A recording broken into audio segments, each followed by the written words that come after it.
Welcome to HardReset.Info channel. Dear viewers, in front of me Epson EcoTank L3211, and now I'm going to show you how you can tank your printer.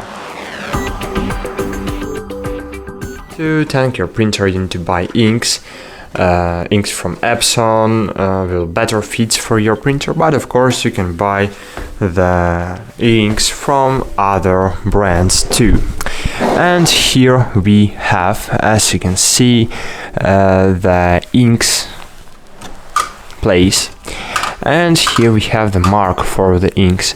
So cyan is normal blue, M is something like red, but a little pinker than red, I don't know, then yellow and black inks.